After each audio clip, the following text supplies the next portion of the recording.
নমস্কার বন্ধুরা, তোমরা দেখছো তোমাদের ইউটিউব চ্যানেল জীবন দর্শন। জীবন দর্শনের আরও একটি ভিডিওতে তোমাদের স্বাগত জানাই। আশা করছি তোমরা প্রত্যেকে ভালো আছো, সুস্থ আছো এবং ভিডিওগুলো দেখছো। ইতিমধ্যে কিন্তু আমি শনির যে গোচর ফল সেই নিয়ে ৩ খানা রাশির ভিডিও আপলোড করে দিয়েছি।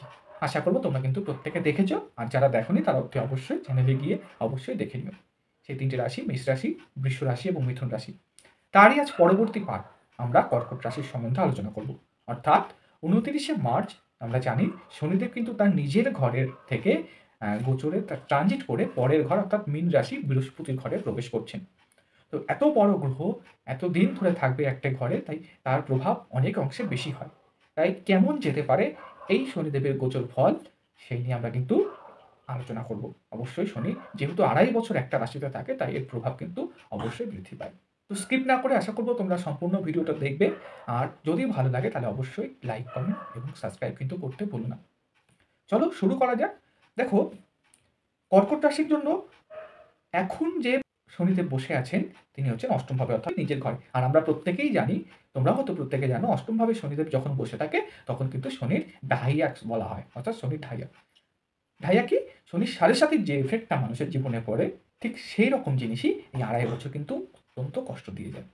যাদের জন্মছকে বেশি শনি ভালো পজিশনে থাকে না, তাদের কিন্তু বেশ কিছুটা প্রবলেম কিন্তু তাদের দিয়ে যায় জীবনে এই ২.৫টা বছর। কিন্তু এই যে এটা হচ্ছে সবথেকে সুখের যে ব্যাপারটা, এটা হচ্ছে সবথেকে সুখের যে শনি কিন্তু তোমাদের এই ঢাইয়ার প্রভাব কিন্তু কাটিয়ে যাবে। কাটিয়ে উঠবে ২৯ তারিখ।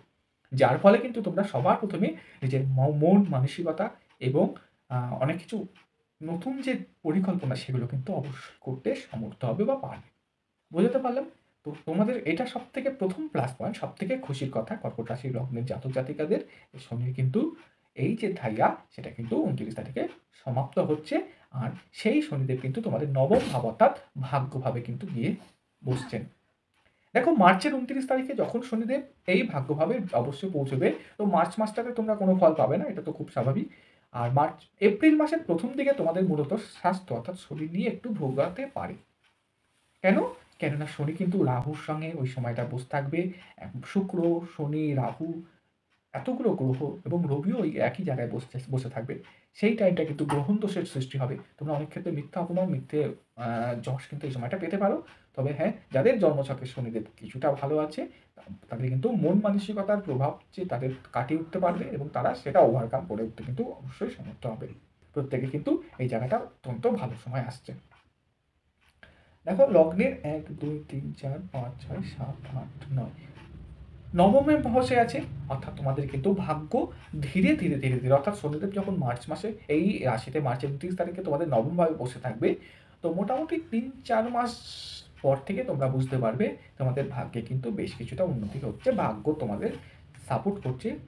তোমরা হয়তো একটু অল্প কাজ করছো বা অল্প পরিশ্রম করে অনেক অংশে বেশি লাভবান হচ্ছ।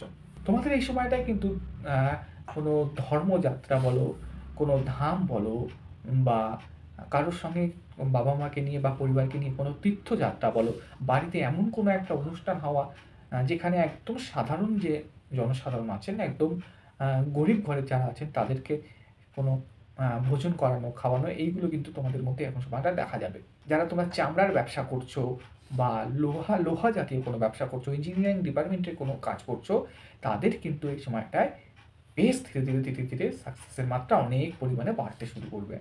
শনিদেব এই জায়গাগুলোর কারক গ্রহ। যারা তোমরা তেলের মিল খোলার চেষ্টা করছো, সেই জায়গাটাও কিন্তু শনিদেব তোমাদের চেষ্টা করবে ভালো দেওয়ার। লেবার শ্রেণীর লোকের সঙ্গে বা বাড়ির কাজের যারা আছেন, হোমমেড বা কাজের যে লোকগুলো থাকেন, তাদের সঙ্গেও কিন্তু তোমাদের এই সময়গুলো সম্পর্ক কিন্তু বেশ কিছুটা ভালো হবে। যদিও এতদিন সেই সম্পর্কগুলো অনেকটা নড়বড়ে ছিল। বাড়ির লোকের সঙ্গে অনেক ক্ষেত্রেই হয়তো তোমাদের ভুল বোঝাবুঝি হয়েছিল আগে এই সময়গুলো। বাবা-মাকে নিয়ে কোনো প্রবলেম, বিবাহিত লাইফে খুব বেশি সমস্যা, অর্থাৎ হাসব্যান্ড বা ওয়াইফ যাই হোক তার অপোজিটে আছেন, তার জন্য কিন্তু প্রচুর পরিমাণে কিন্তু পয়সা ব্যয় হওয়ার সম্ভাবনা ছিল শরীরের জন্য। তো এই জিনিসগুলো কিন্তু এখন ধীরে ধীরে ধীরে ধীরে কমতে শুরু করবে। সপ্তমপতি তোমাদের শনি, যেহেতু সপ্তমপতি অবশ্যই বিয়ের কারক গ্রহ, যাদের বয়স অনেকাংশে বৃদ্ধি পেয়েছিল, অনেকটা বয়স বেড়ে গেছিল কিন্তু বিয়ে হচ্ছিল না, ধরো ৩৩, ৩৪, ৩৫ বছরে মোটামুটি যাদের হয়ে গেছে বা তার থেকেও বেশি, তাদের কিন্তু এই সময়টা কিন্তু বিয়ের যোগ আসতে পারে। যাদের অনেক অংশে বয়স বেশি, হ্যাঁ, তারা অনেকদিন ধরে চেষ্টা করছিল কাজের জায়গাটায় সাপোর্ট পাওয়া বা সাফল্য পাওয়ার, তারা কিন্তু এই সময়টায় আমি যেই শিল্প বা কাজের জায়গাগুলো বললাম এইগুলোতে কিন্তু বেশ কিছুটা উন্নতি করতে পারবে, এটা আমার বিশ্বাস। অষ্টম ভাব, অষ্টমপতি ও নবম ভাবে যারা তোমরা রিসার্চের সঙ্গে যুক্ত আছো, যারা ভাবছিলে যে ডক্টরেট করবে বা পিএইচডি করতে চাইছিলে, তারাও কিন্তু এই সময়টা বেশ কিছুটা উন্নতি করতে পারবে, এতে কিন্তু কোনো সন্দেহ নেই। বিশেষ করে শনিদেবের যে কারুকার্যগুলো আছে সেগুলো কিন্তু তোমাদের মধ্যে অনেক অংশে এই সময়টা বৃদ্ধি পাবে।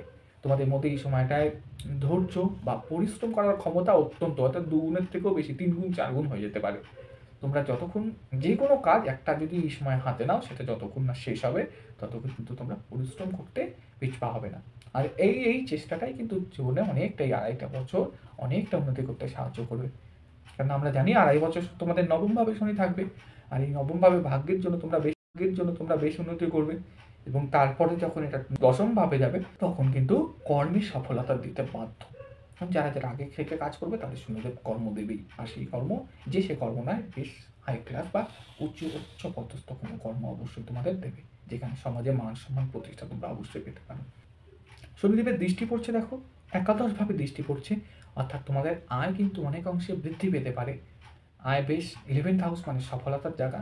তোমাদের যেমন যাদের শনিদেব জন্মচক্রে ভালো আছে তাদের কিন্তু আয় একাধিক জায়গা থেকে আসার সম্ভাবনা থাকবে, অর্থাৎ এতদিন যে লসগুলো তোমরা দেখেছিলে সাড়ে সাথী ডাইয়ার জন্য, সেগুলো কিন্তু আস্তে আস্তে ওভারকাম করে তোমরা বেশ কিছুটা লাভের মুখ দেখতে চলেছ। 3rd হাউসে শনিদেবের দৃষ্টি পড়ছে, যেখানে তোমাদের কিছু কিন্তু মিসকমিউনিকেশন হতে পারে, এটা কিন্তু দেখতে হবে। কিছু নিজেদের কথার জন্য ভুল বোঝাবুঝি শুরু হতে পারে, বা কিছু তোমাদের এমন কথা, তোমাদের কথার মাধ্যমে কিন্তু অনেক মানুষ কিন্তু তোমাদের শত্রু হতে চলেছে।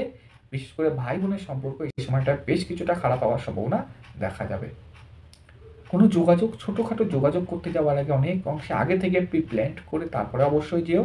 কোথায় উঠতে হবে, কোন ট্রেনে যেতে হবে, কোথায় খেতে হবে, এগুলো টোটালটা আগে থেকে ঠিক করে তারপরে কোনো একটা জায়গায় বা কোনো একটা ভ্রমণে কিন্তু এই সময় যাওয়া উচিত। খুব বেশি দূরত্ব এই সময়টায় জন্মছক যদি পারমিট না করে না যাওয়াটাই ভালো।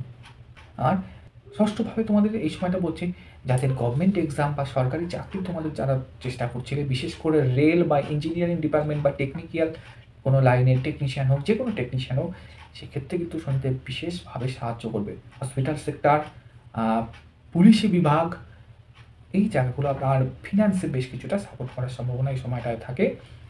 তো এই জায়গাগুলো কিন্তু শনিদেব বেশ কিছুটা তোমাদের সাহায্য করবে। গভর্নমেন্ট চাকরিতেও শনিদেব বেশ কিছুটা সাহায্য করবে। গভর্নমেন্ট চাকরি ছাড়াও তোমরা যারা প্রাইভেট চাকরি করছো, অর্থাৎ যারা তোমরা প্রাইভেট চাকরি করছো, পার্মানেন্ট চাকরি তোমাদের এই সময় বা স্থায়িত্ব যে চাকরিটা আছে সেই চাকরি কিন্তু তোমরা এই সময় অতি অবশ্যই পেতে চলেছো।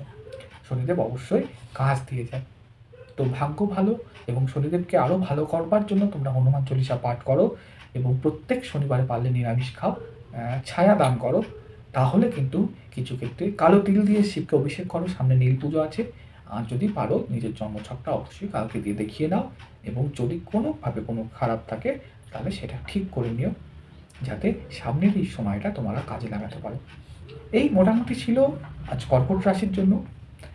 বিশেষ করে কর্কট রাশির অধিপতি যেহেতু চন্দ্রদেব, তাই এদের মন মানসিকতা, অর্থাৎ মন খুব তাড়াতাড়ি ভেঙে যায়। খুব অল্প আঘাতে বা আঘাত এদের মন ভেঙে যায়, এরা সফট মাইন্ডেড হয়, এই জন্য এদের কিছুটা প্রবলেম কিন্তু এরা নিজে থেকেই তৈরি হয়। হয়তো কারোর সঙ্গে কোনো কথা বলছে, তার সম্বন্ধে কোনো কথা বললোই না হঠাৎ করে, কিন্তু তারা হট করে দেখে বুঝে যায় যে তার সম্বন্ধে কোনো খারাপ কথা বলছে। এই যে আগে থেকে ভেবে নেওয়া, এটা কিন্তু কর্কট রাশির একটা বাজে দিক। তো এই জায়গাগুলো যদি ঠিক করা যায় তাহলে কিন্তু এই 2.5 বছর এই শনিদেব তোমাদের বেশ কিছুটা সাহায্য করবে। যদিও বৃহস্পতি তোমাদের 12 হাউসে বসবে, সেটা নিয়ে আলাদা একটা ভিডিও বানাবো। তবে হ্যাঁ, এটাই সবথেকে ভালো ব্যাপার, শনিদেব কিন্তু আমাদের সাথে সাথেই এই ঢাইয়াটা কিন্তু অবশ্যই সমাপ্ত করতে চলেছে। এই একটা ছোট্ট অনুষ্ঠান করলাম, আশা করছি তোমরা প্রত্যেকে বুঝতে পেরেছো।